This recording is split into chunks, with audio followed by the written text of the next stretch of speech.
دو جنگیں میری آنکھوں کے سامنے ہوئیں، پہلی 1990 کی خلیجی جنگ اور پھر 2003 میں عراق پر حملہ۔ ہمیں جو سرکاری بیانیہ سنایا گیا وہ کچھ اور تھا، لیکن پس پردہ ایک ہی بات بار بار سننے کو ملتی تھی کہ ان تمام جنگوں کی جو اصل وجہ ہے وہ ہے تیل۔ تقریریں، قراردادیں، بڑے بڑے دعوے اپنی جگہ، مگر آخرکار سب کچھ اسی ایک چیز کے گرد گھومتا تھا، تیل۔ لیکن آج میں تیل کی بات نہیں کرنا چاہتا، کیونکہ انہی دنوں ایک اور پیش گوئی بھی سننے کو ملتی تھی۔ کہا جاتا تھا کہ مستقبل کی جنگیں تیل پر نہیں بلکہ پانی پر لڑی جائیں گی۔ اس وقت یہ بات مجھے کسی فلم کی کہانی لگتی تھی کہ تیل کے لیے جنگ کیسے ہوگی، یہ سمجھ میں نہیں آتا تھا، کیونکہ دنیا کی بڑی طاقتوں کو توانائی چاہیے تھی، لیکن پانی؟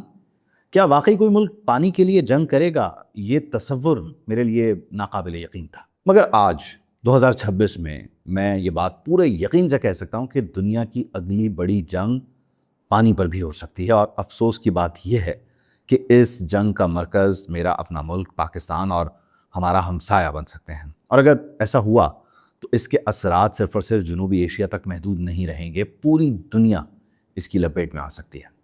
آخر ایسا کیا ہوا ہے کہ میری سوچ بدل گئی ہے؟ اس کی بنیادی وجہ کیا ہے؟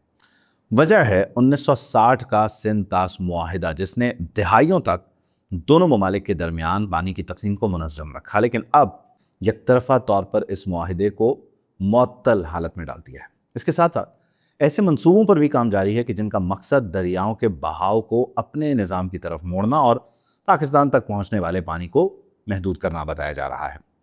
پاکستان کے لیے یہ کوئی معمولی مسئلہ نہیں ہے، یہ صرف پانی نہیں ہے، ہماری زراعت کی زندگی ہے، ہماری کپاس، گندم، خوراک، ہماری ٹیکسٹائل انڈسٹری، ہماری معیشت، حتیٰ کہ ہماری توانائی بھی اسی پانی سے جڑی ہوئی ہے۔ اگر یہ پانی کم ہو گیا تو صرف کھیت نہیں سوکھیں گے، معیشت بھی سکڑ جائے گی، صنعتیں متاثر ہوں گی اور ایک نیا معاشی بحران جنم لے گا، اور یہی وہ مقام ہے کہ جہاں صورتحال انتہائی خطرناک ہو جاتی ہے۔ جب کسی ملک کو یہ محسوس ہونے لگے کہ اس کی بقا کو خطرہ ہے تو پھر معاملات صرف سفارتکاری تک محدود نہیں رہتے۔ پاکستان اس معاملے پر اپنا موقف واضح کر چکا ہے۔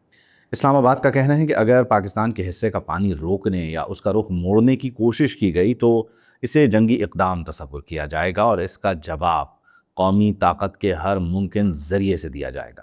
وزیر دفاع خواجہ آصف بھی یہ کہہ چکے ہیں کہ اگر پاکستان کو اپنی آبی سلامتی خطرے میں محسوس ہوئی تو جنگ بھی ایک امکان ہو سکتی ہے۔ سوچنے کی بات یہ ہے کہ اگر دو ایٹمی طاقتیں پانی کے مسئلے پر آمنے سامنے آ گئیں تو اس کے نتائج صرف سرحدوں تک محدود نہیں رہیں گے۔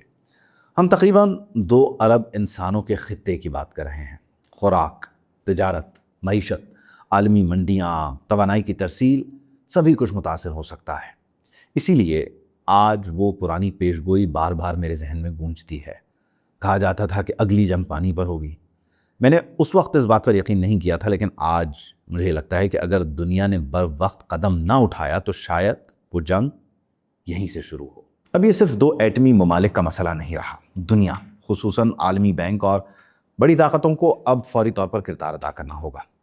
شفاف ڈیٹا شیئرنگ، مؤثر سفارتکاری اور سندھ طاس کے مشترکہ انتظام کو دوبارہ فعال کرنا ہوگا، کیونکہ اگر سندھ طاس معاہدہ مکمل طور پر ٹوٹ گیا تو یہ صرف ایک معاہدے کا خاتمہ نہیں ہوگا، یہ ایک ایسی چنگاری ہو سکتی ہے کہ جس کی آگ پوری دنیا کو اپنی لپیٹ میں لے لے۔